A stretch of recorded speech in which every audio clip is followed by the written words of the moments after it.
Okay, so first of all, let me kind of set the stage just so you guys have an understanding. And maybe at some point, maybe post launch of Ashes of Creation, we record all of our design discussion sessions, right? And I think it's really cool to have those things recorded because at some point in the future, it might be an opportunity that we show those recordings. I We don't know. also we For also posterity's sake. we also Hold on have now. we also have a bloopers folder where we keep silly stuff that has happened, like funny bugs and things like Yes. that we want to share with you guys, later when it's more fun to make jokes on it because we have a fully fleshed game for you to love and adore. Absolutely. Yeah. We can look back on the funny moments. So let me set the stage for this. So one of our awesome designers, a gentleman by the name, distinguished gentleman by the name of Bucky Collins, he was the main contributor of this proposal on animal husbandry, right? So you have to understand some of these design ideas or changes as they're being presented to the rest of the design team can really get deep into some real world scientific research. And on the animal husbandry side, there was a significant amount of like genetic research and how we can take that genetic element of real life and what what they represent in actual husbandry over into the game. Because in design, first and foremost, you're looking to make something that's fun. But if what you make that's fun can also have some roots in realism in the real world, right? That makes it much more believable. The suspension of disbelief is not as great a barrier. So that oftentimes can be a starting point. So, anyways, talking to you guys a little bit about the meat and potatoes of animal husbandry and what you can expect to see in Alpha 2 from this system, right? One of the big components of animal husbandry is going to be taming. We talk about our artisan system, and you guys know this, that it exists within three main branches of gathering, processing, and crafting.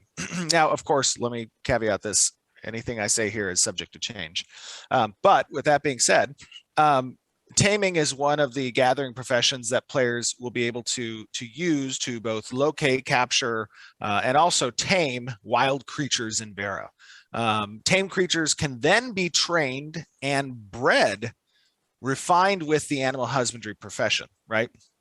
So genetics in animal husbandry will follow will follow a Mendelian model of real life genetics overlaid with magical tools that help understand and influence the process of these breeding of these animals in a fantastical way. Creatures will have characteristics that are determined by their genetics. There will be a multitude of traits that are related to appearance, performance, combat efficacy, even the different abilities that breeders can bring forward in a particular mount or pet, right? So no two creatures in Verra will be the exact same, meaning identical twins, right? You have a stat block that's going to be associated with certain combat stats or speed stats, endurances, and then you're also going to have ability systems that get overlaid on top of those from a mount's perspective or from a pet perspective. You'll be able to breed creatures, study the offspring, and make informed decisions when the features you want to pursue in the next generation become apparent in the offspring you've created. Species will have different traits. Creatures will have a wide variety of traits and characteristics, strengths, and weaknesses within their species.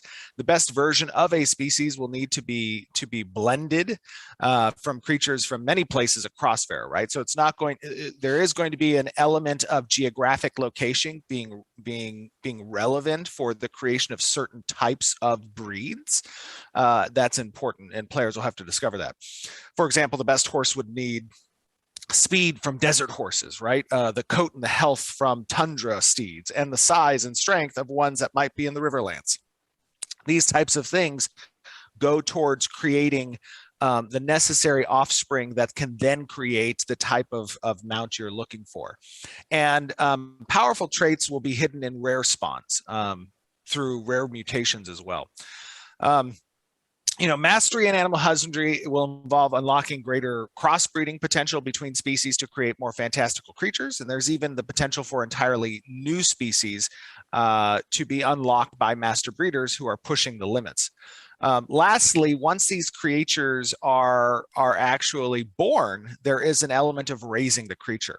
So animals need to be raised from birth to adulthood and trained for the intended purposes, either as a mount, a pet, a beast of burden, or livestock, right? Animal husbandry feeds a lot of these different aspects. And you'll be able to specialize your focus as an animal husbandrist, if that's a word, to one of those particular ends. Players have a multitude More like of a activities. rancher. You're like ranching. Or a rancher. There you go. Yeah, a rancher. A husbandrist. I don't know. I like the husbandrist. No, yeah, for sure. A multitude of activities to perform, like feeding, cleaning the creatures, taking them out for practice rides, training them to fight monsters, etc. This period is very important, however, the training period, because it will have the greatest influence on the resulting quality of the genetically determined stats and abilities of the creature once they reach adulthood. So basically, as you're discovering these different genetic paths, when pairing different animals and the offspring is born, it will have a window of where a stat block will land, but where it lands will be determined by the training phase, by raising the creature up. And that's going to be an important aspect. So it's just to give you a little bit of insight kind of on where some of these professions are going, especially animal husbandry is a big profession, right? And it lives across two worlds, from gathering to processing, with the taming aspect and then the actual husbandry. And these are things that in Alpha 2 we're going to be needing to collect a lot of data on, because that's something that is going to be important to see how players interact with this, and how relevant is it across our artisanship system. Is there too much of an emphasis on animal husbandry, right? Is that profession just larger than many of the other professions, and having kind of an equilibrium between those things? Yeah, actually, there were people asking if this was going to be a more like a deeper profession versus the other professions, like the comparison, or can they expect all the other professions to have that much like depth within them? So that's a great question, and honestly, it was a concern among our design team when we were discussing this, right? And part of boiling down the husbandry profession to something that's more equitable with the rest of the professions, or vice versa, bringing up the other professions to something that's more equitable with husbandry, right? I think the question is a good one.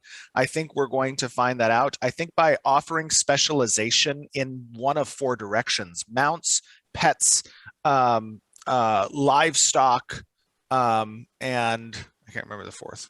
I'm sorry. I had like this crazy, and the beast of burdens. I think allowing players to specialize in those directions will mitigate the comprehensive nature of the profession as a whole. So there will be like a subsidiary. Pretty much, you'll be able to specialize in one of those four. Could you specialize in all of them, or would you only be able to specialize in one? I just know that people are going to ask that. Sure. It's a great question. So there's going to be some limited function to how many professions players can master.